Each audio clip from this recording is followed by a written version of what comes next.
Very good morning, friends. We are on pro number 13 of NPO.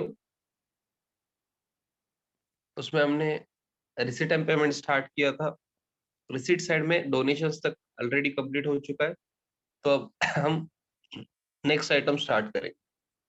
Okay, उससे पहले ये donation था last item. Donation capital into the bracket capital दिया है तो कैपिटल रिसीट है. तो क्या करोगे आप? Capital receipt balance sheet liability side में आपको कैपिटल फंड में ऐड करना है.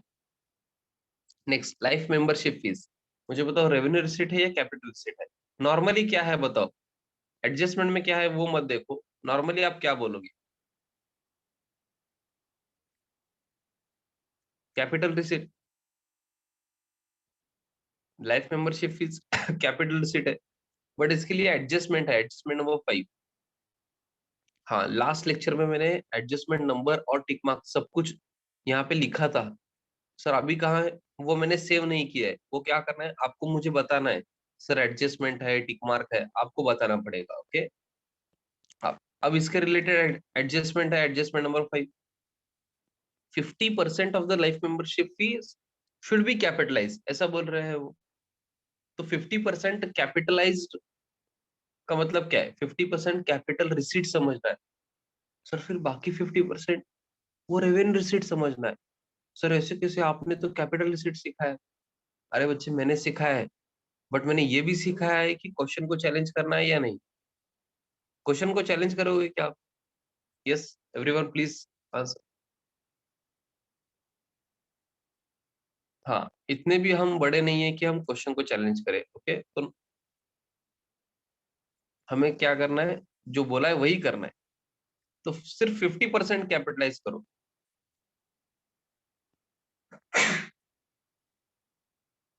आओ लाइबिलिटी साइड में. Add life membership fee capitalised. कितना होता है 50%?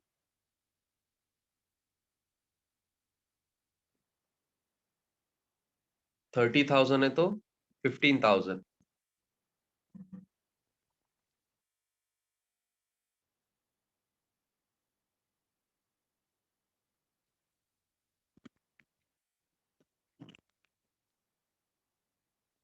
इनर में टोटल वगैरह देखो, चेक करो.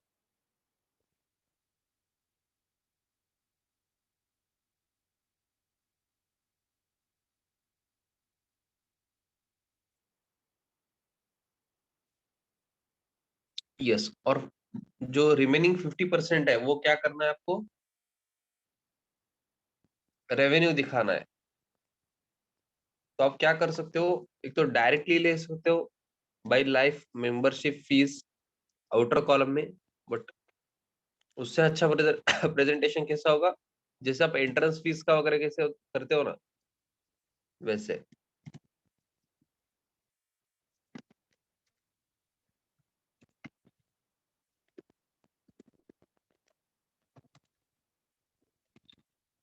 इनर कॉलम में 30,000 लेस 50% कैपिटलाइज, आउटर कॉलम में 15,000.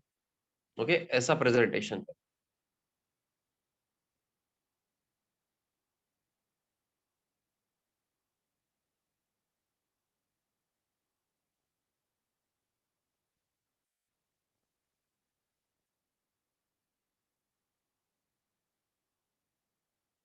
Yes, so this was life membership fees. थोड़ा सा अलग था इसमें ट्रीटमेंट, बिकॉज एडजस्टमेंट है. Okay, life membership fees related. Next, visit fees. Revenue receipt या कैपिटल रिसीट? आप शॉर्ट में आंसर लिख सकते हो, मतलब टाइप कर सकते हो. आर मतलब रेवेन्यू, सी मतलब कैपिटल, ऐसा भी लिख सकते हो. Yes, visit fees revenue receipt है तो कहाँ जाएगा? इनकम साइड में bye visit fees.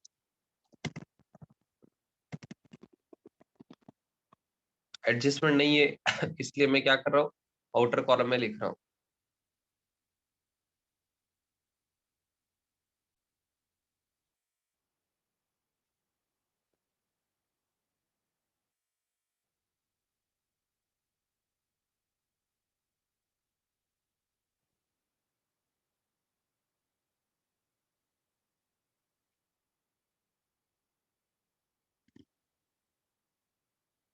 Next,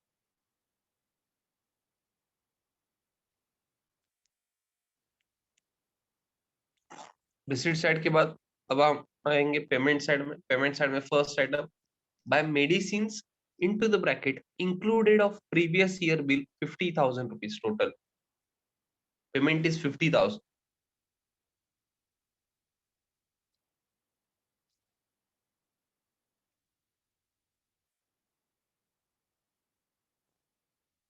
Yes, revenue expenditure है, capital expenditure है।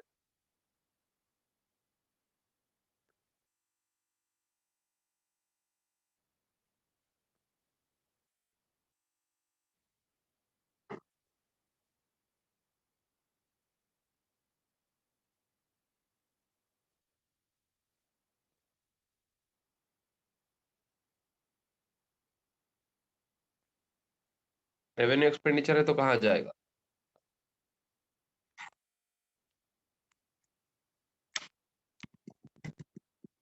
एक्सपेंडिचर साइड में। और जिनको भी लग रहा है सर कैपिटल एक्सपेंडिचर है, थोड़ा सा सोचो। मेडिसिन एसेट है क्या आपके लिए? नहीं है। हॉस्पिटल्स के लिए क्या है? एक्सपेंडिचर है। जैसे मेडिसिन आएंगे वो क्या करेंगे? वो पेशेंट्स को दे देंगे ना। यस, 50,000 इनर कॉलम में। करंट ईयर में नहीं आता, ऐसा बोल रहा है एक बच्चा। अरे बच्चे, वो ऐसा नहीं है। पेमेंट 50,000 है, into the bracket included of previous year bill. Previous year bill कहाँ मिलेगा आपको? ओपनिंग बैलेंस शीट में देखो कितना पेएबल है। मेडिसिन मेडिसिन बिल अनपेड दिख रहा है क्या? 9,000 रुपीज है। तो उनको बोलना है कि 50,000 जो पेमेंट हुआ है ना, उसमें ये 9,000 भी है। तो ये 9,000 हम कंसिडर करेंगे ना, इसलिए मैंने इनर कॉलम में लिखा है। समझ रहा है क्या? चलो, ओपनिंग बैलेंस शीट में तो है कुछ तो मेडिसिन से रिलेटेड, वो तो देख लेंगे। एडजस्टमेंट है क्या ये बताओ?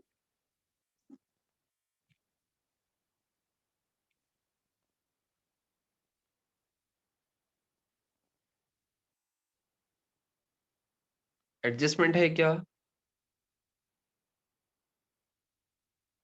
नहीं है। तो इतना ही है ना फिर। 9,000 का जो पेमेंट है लास्ट ईयर का, ओपनिंग बैलेंस शीट में है ना। Outstanding bill, medicine bill.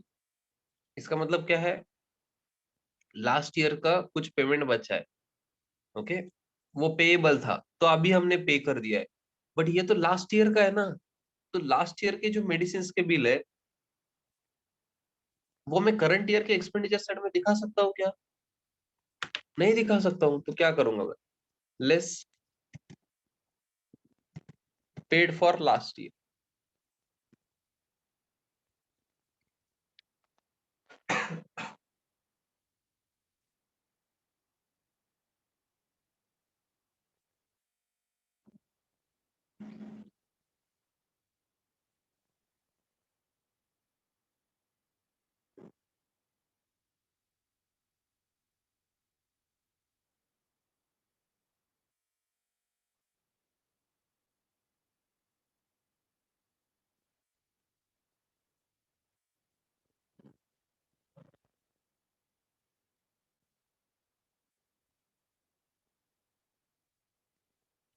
लिखा है क्या आपने?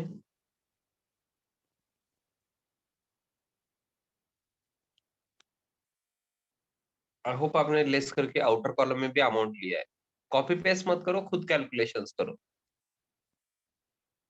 Next, purchase of equipment, revenue expenditure या capital expenditure?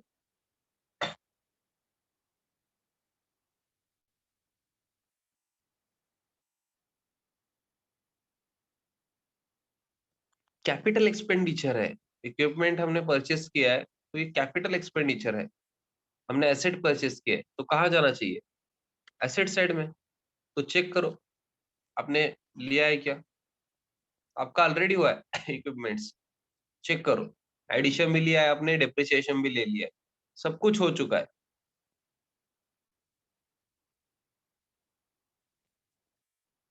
Okay, next salaries. Salaries तो रेवेन्यू एक्सपेंडिचर है, सबको पता है।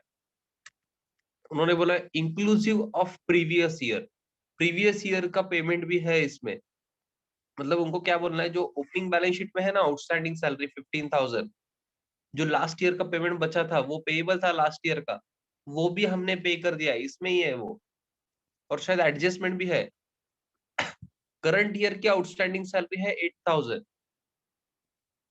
करंट ईयर की आउटस्टैंडिंग सैलरी है 8,000 रुपीज। तो ये तो करंट ईयर की है, ये तो लेना पड़ेगा।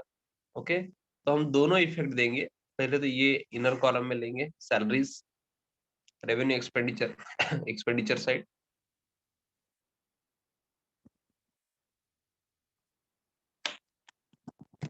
टू सैलरीज, इनर कॉलम में 52,000। चलो पहले वो ओपनिंग बैलेंस शीट में जो आउटस्टैंडिंग सैलरी है वो देखेंगे। जो लास्ट ईयर का हमने पेमेंट किया है 15,000, उन्होंने ब्रैकेट में क्लियरली दिया है इंक्लूसिव ऑफ प्रीवियस ईयर। तो मुझे बताओ लास्ट ईयर का जो सैलरी का आपने पेमेंट किया है, तो लास्ट ईयर की सैलरी आप करंट ईयर के एक्सपेंडिचर साइड में दिखा सकते हो क्या?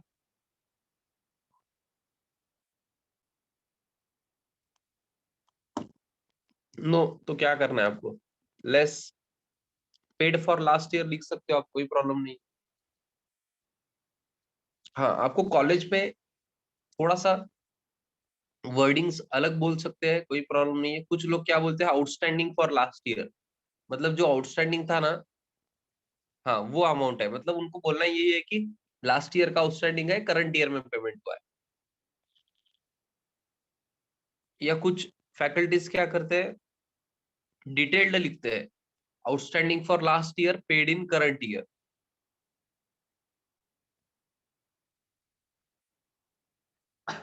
ओके, या आप ऐसे भी लिख सकते हो, paid for last year, that's it.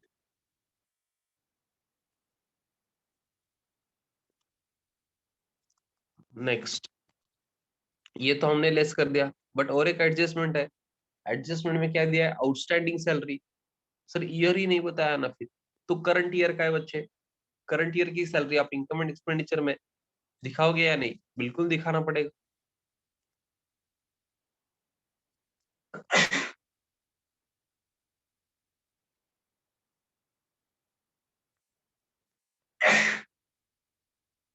Sorry, चलो ऐड करो, add outstanding for current year.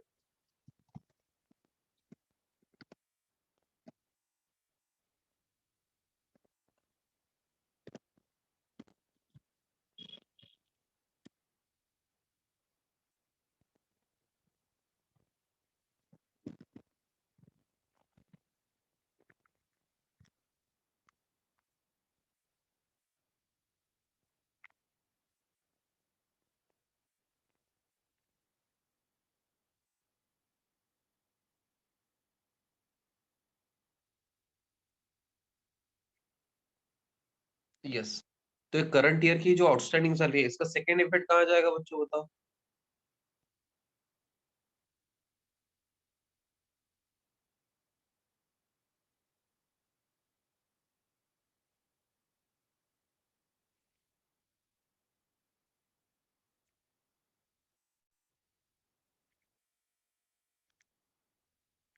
Very good.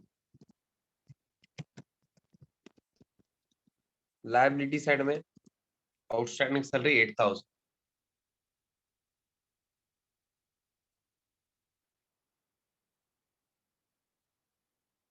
Yes, आगे के कुछ आइटम्स आपको क्या करना है, खुद से करना है। I will wait for 3 to 4 minutes. दो तीन ही आइटम बचे, आपको मैं थोड़ा टाइम देता हूँ, खुद से करो। ओके, सब एडजस्टमेंट देखो, ओपनिंग बैलेंस शीट देखो, खुद से करो।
चलो कंप्लीट हुआ है क्या बच्चों?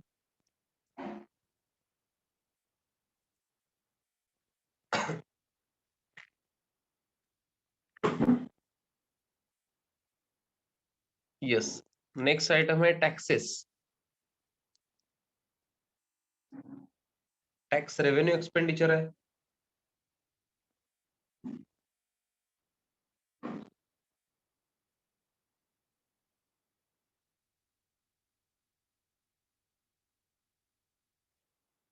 टैक्सेस रेवेन्यू एक्सपेंडिचर तो एक्सपेंडिचर साइड में जाएगा। एडजस्टमेंट है क्या? ओके, ये ओपनिंग बैलेंस शीट में कुछ है या नहीं है?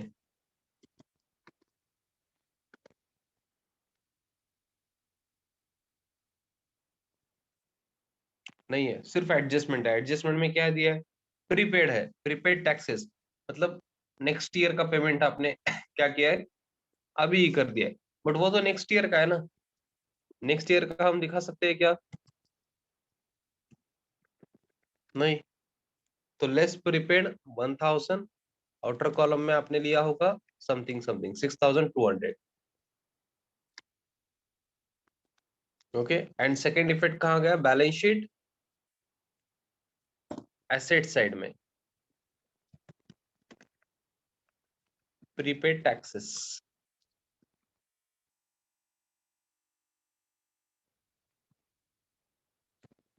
1000।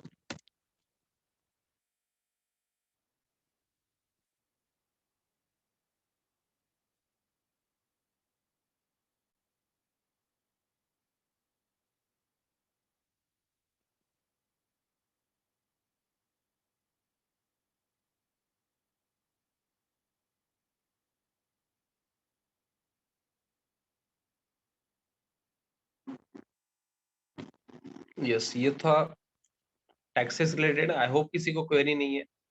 Next sundry expenses. Sundry expenses भी क्या है? रेवेन्यू एक्सपेंडिचर है, बट ब्रैकेट में 2016-17 लिखा है।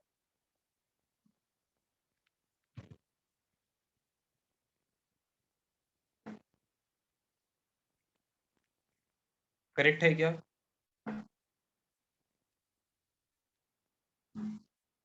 आई थिंक ईयर में कुछ तो मिस्टेक है। रिसीट एंड पेमेंट में 31 मार्च 2020 बोल रहा है, यहाँ पे 2017 बोल रहा है। Just a minute. आपने डेट क्या लिया है? बताओ बच्चों, 2018 लिया है ना हमने?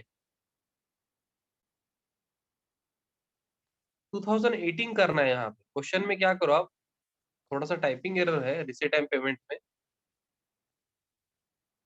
यहाँ 2018 कर दो बच्चों। Okay, this is not 2020।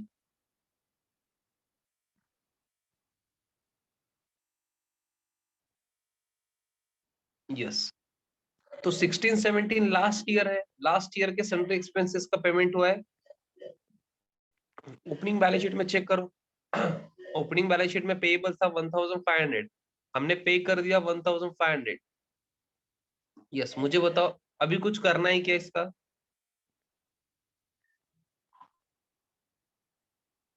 कुछ भी नहीं करना है। लास्ट ईयर का जो पेएबल था हमने पे कर दिया। करंट ईयर का खर्चा है क्या? नहीं है, तो इनकम एंड एक्सपेंडिचर में नहीं आएगा। सर फिर बैलेंस शीट में कुछ पेएबल बाकी है क्या? नहीं है, तो और क्या आएगा? कुछ भी नहीं आएगा।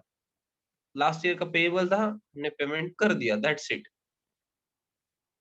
ओके, चलो क्लोजिंग बैलेंस ले लो। Cash in hand, cash at bank.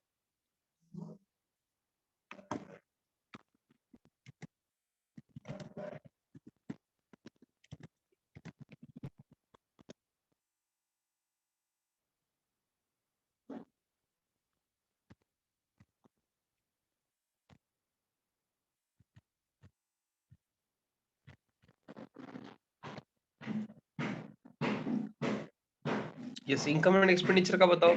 Surplus deficit क्या है?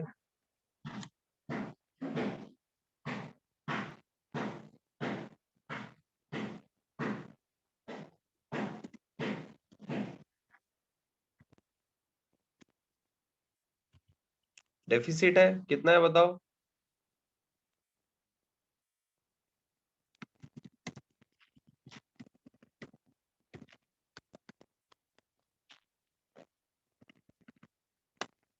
3200 बोल रहे, चेक करो ब्रैकेट में क्या लिखोगे, एक्सेस ऑफ एक्सपेंडिचर, एक्सपेंडिचर ज्यादा है ना,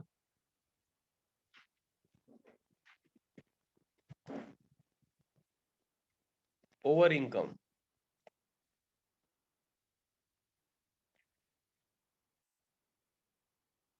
करो जिनका आंसर नहीं आ रहा है, टोटल वगैरह देखो कहाँ प्रॉब्लम है, चेक करो।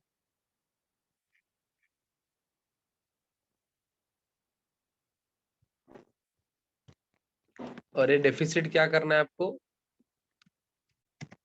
लेस करना है।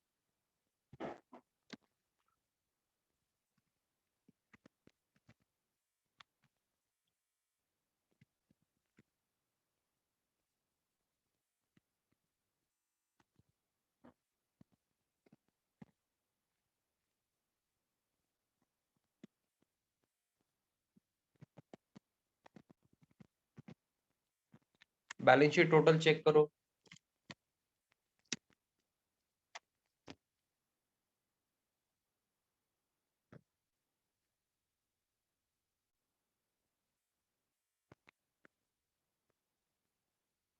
यस, जिनका कंप्लीट नहीं हुआ है उनको कंप्लीट करना है।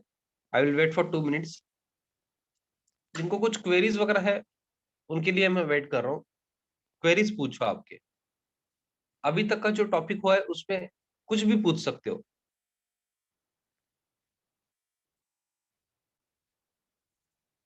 हाँ, अगर कुछ क्वेरी नहीं है तो क्या टफ लग रहा है ये बताओ मुझे। जिनको भी थोड़ा बहुत टफ लग रहा है, सर ये टॉपिक टफ लग रहा है, तो क्या टफ लग रहा है स्पेसिफिकली मुझे पूछो। हाँ, बट आपको क्या करना चाहिए पहले, आपने सब लेक्चर किए हैं क्या? मैंने सब लेक्चर किए हैं सर, फिर भी ये डाउट है या इसमें प्रॉब्लम आ रहा है, वैसा है तो बताओ। अगर लेक्चर मिस किया है तो कुछ भी नहीं आएगा, वो तो मैं ही आपको बता रहा हूँ।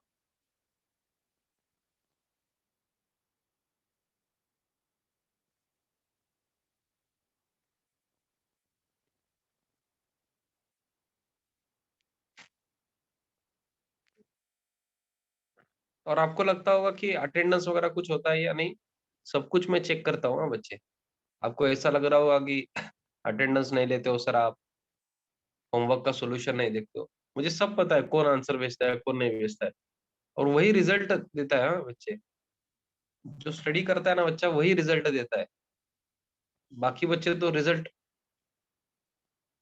छुपा के घूमते हैं।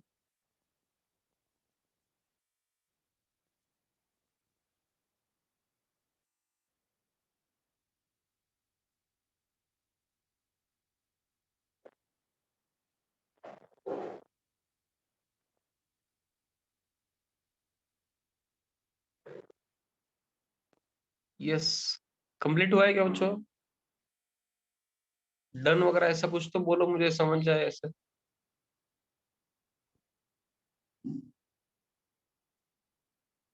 क्वेरीज कुछ भी नहीं है आपको? क्वेरी ही नहीं है? क्या बोल रहे हो आप? क्वेरी ही नहीं है मतलब आपको?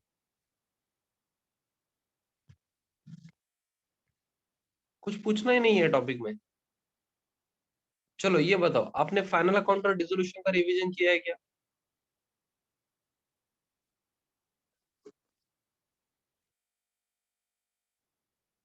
आपको बहुत ज्यादा टाइम मिला है। हमने फाइनल अकाउंट और डिसोल्यूशन जो ऑलरेडी कवर्ड है उसका रिवीजन किया है क्या?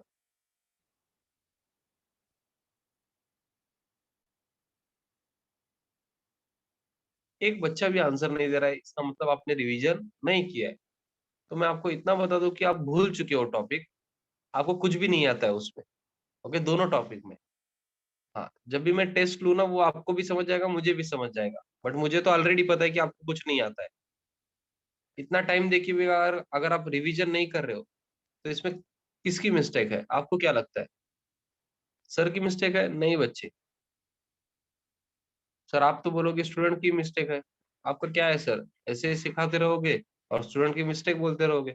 वैसा नहीं है बच्चे, मैं गाइड करना चाहता हूँ, मैं बोल रहा हूँ आपको रिवीजन करो, इतना आपको टाइम मिल रहा है, फिर भी आप क्या कर रहे हो मुझे पता नहीं है। थोड़ा सा टाइम नहीं दे सकते हो? मैं रोज रिवीजन की बात करता हूँ क्या? हाँ, डेली रिवीजन तो वो हाफ आवर का होता है, होमवर्क प्रॉब्लम वगैरह। बट कभी कभी आपको पूरा टॉपिक भी रिवाइज करना पड़ेगा ना।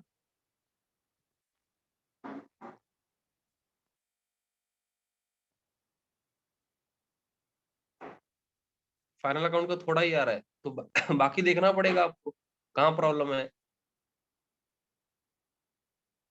मैंने फाइनल अकाउंट में अभी करंट अकाउंट नहीं लिया है, तो करंट अकाउंट की प्रॉब्लम्स लेना है, तो वो तो बहुत हाई लेवल है ना।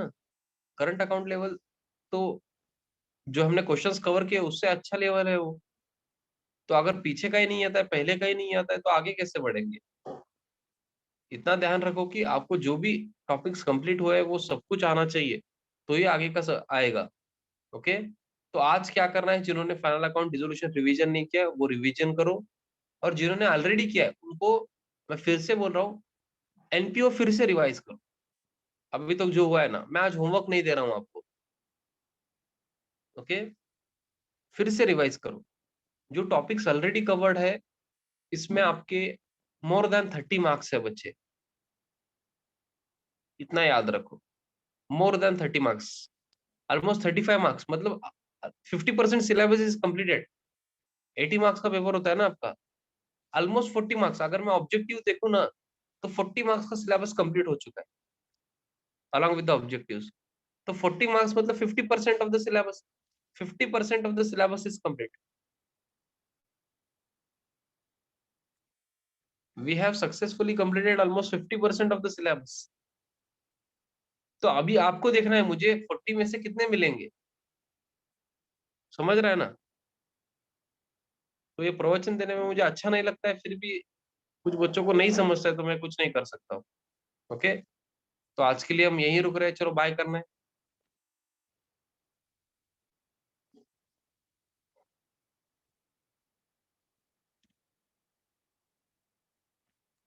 Bye bye and thank you.